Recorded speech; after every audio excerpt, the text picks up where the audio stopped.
We're getting some new reports, some new exit polls here. What's the latest that you can tell us? Well, I mean, right now, several news organizations, including our own, are citing electoral authorities, basically saying that he has effectively won with 56% of the vote. That was nearly 90% of the vote counted. Is it the absolute final result? No, votes are not being counted, but he is being reported now as having won Brazil's presidential election.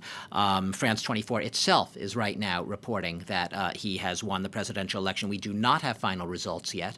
But this is obviously not a surprise. This is what, all day for several days leading up to this, ever since really the first round, when he won by a resounding majority of the vote over the Workers' Party candidate.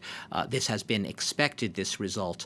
The question right now, obviously there's going to be a look at the breakdown. Will it be the traditional groups that we've been talking about all night? Where did the vote come from? Which parts of the country?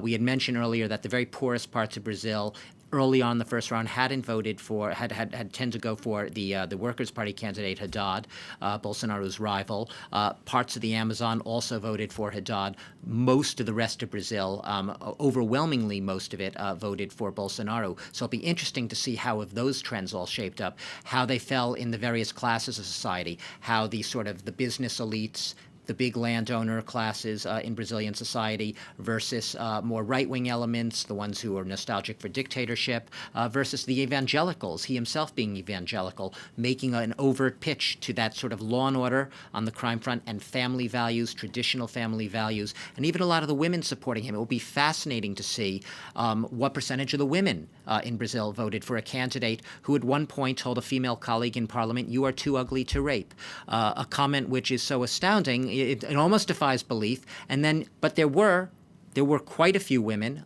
who supported Bolsonaro. It will be interesting to see what that final breakdown is in Brazil.